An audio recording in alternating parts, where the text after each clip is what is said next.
Hello, Packers fans, wherever you may be. It's time for another edition of the Pack Attack Cast. I'm here giving you a summary of day 2 of the tampering section of free agency. So, we had a lot of news and notes if you woke up this morning, so let's jump right into it. I'm recording this as of 4:30 Green Bay time on the 10th. So if any moves happen after that, we'll be covering that tomorrow. But the biggest news that came out today was the cutting of Nate Hobbs from the secondary. This was a bit of a surprise for me. I was actually in the camp of keeping Nate Hobbs in through training camp to see if we can get some redemption for him now that he is fully healthy. But apparently Nate Hobbs was due a significant bonus that would happen on Friday, and that's the reason they made the election to cut him today. In addition, I have a sneaking suspicion that we're looking at signing another player at the corner position in addition to St-Juste, who was signed today, and we'll talk about that in a minute. I do have a sneaky suspicion that the Packers are looking to add at least one corner in the next couple days of free agency. And we'll talk about St-Juste and what I think about it means, what it means about in the secondary in a few minutes. But very disappointing that they had to cut their losses with Nate Hobbs.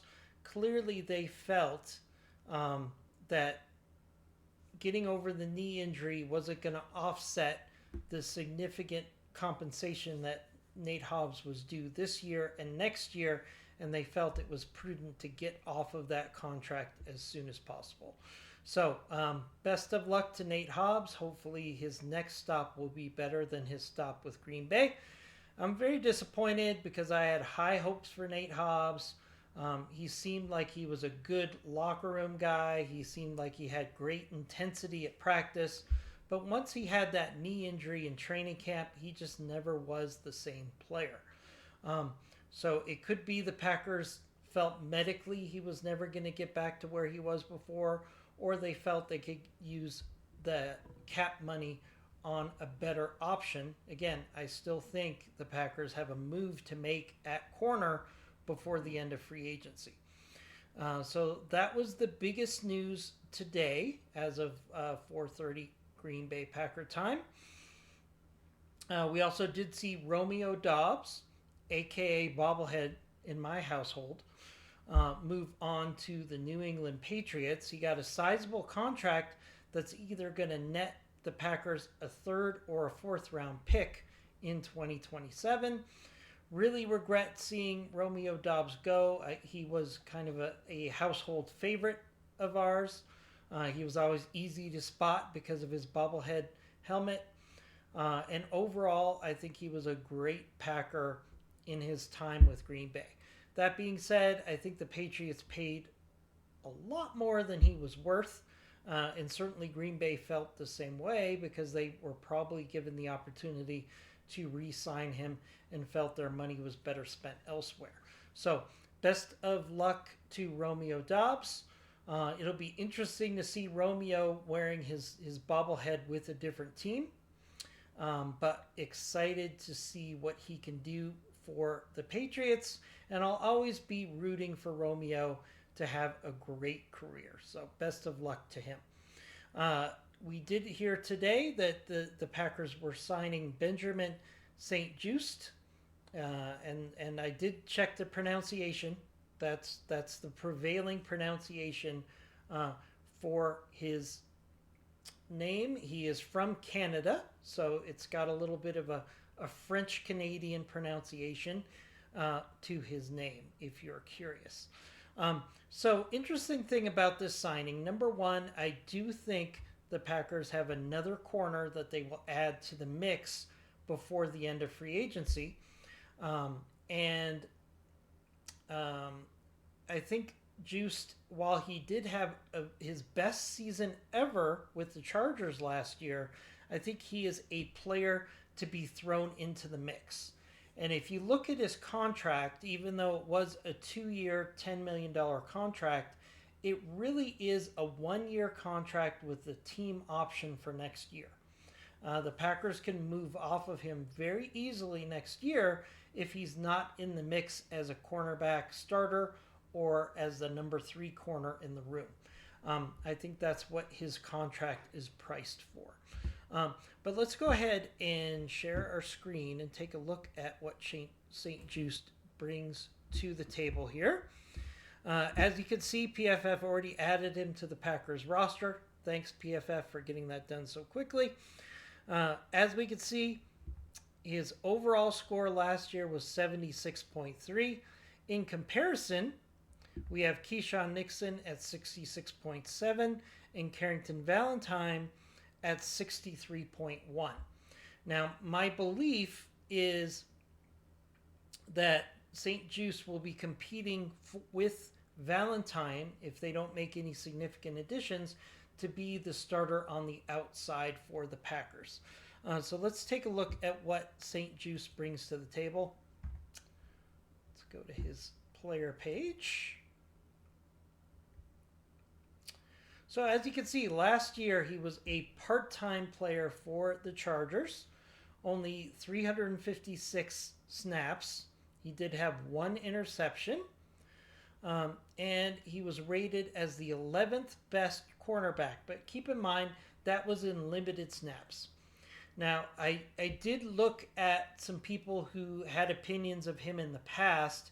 And even though he's 6'3", 200 pounds, one of the knocks that I've heard from his time with the Washington Commanders is that he didn't play as physical as he should with that size. At 6'3", 200 pounds, he should be a physical player in coverage.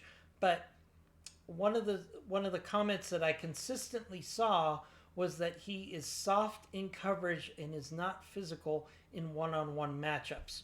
And that's a bit of a concern. Now, one positive is with the Chargers, he did play a lot of quarters coverage, which the Packers are expected to switch to this year, which will be a benefit for him. Now, if you look at his grades for past years, that's where it gets a little concerning. So let's go to 2021. Overall grade 53.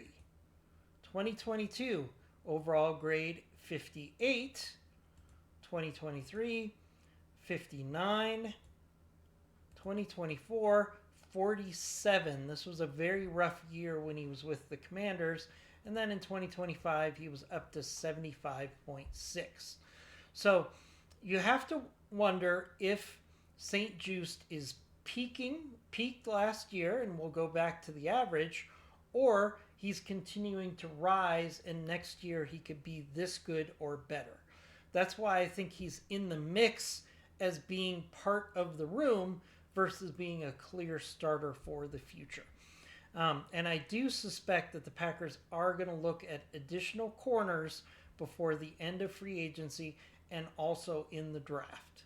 So his contract is designed that the Packers can get off of him next year if he's not in the mix to be a possible starter.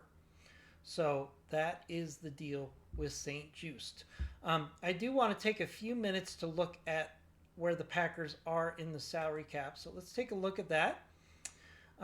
This might not have St-Juste's contract in it yet, but the Packers are showing with almost $30 million in salary cap available.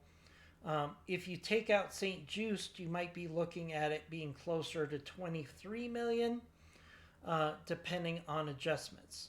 So the Packers definitely have room to look at another free agent. However, with comp picks for 2027 in the mix, if the Packers sign another player that was not a cut, it could result in them losing a compensatory pick in 2027.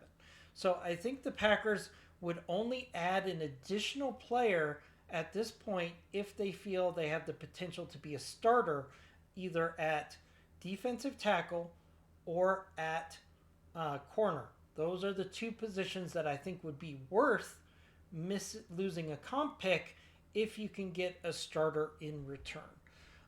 So that is your update on transactions in free agency and also the Packers' current salary cap situation going into tomorrow, which is the first official day of free agency.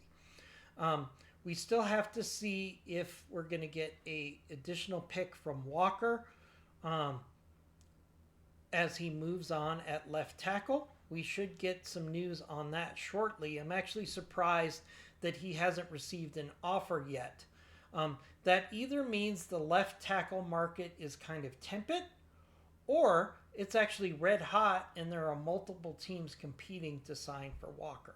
Hopefully it is the former, because that will increase the comp pick that we will get for Walker. So watch that very closely. And that will wrap up a very quick update. I just wanted to get a quick message out about the departure of Nate Hobbs, the signing of St-Juste, and the departure of Romeo Doubs, to get you up to date on what's going on in free agency for the Packers. The Packers do have significant salary cap room available, but if they use a significant amount of it with a big signing, they risk losing a comp pick in 2027. My suspicion, and I'll continue to say it, is the Packers are still looking at some of the corners that are available to make one more big signing for the Packers in free agency before they switch over their business to the draft. That is it for today. We'll be back with you tomorrow with another update. If there's an immediate significant signing or change to the roster, we will do a spot video. Otherwise, we'll probably be back tomorrow afternoon with an update on day 3 of free agency. We'll see you then. As always, go Pack Go.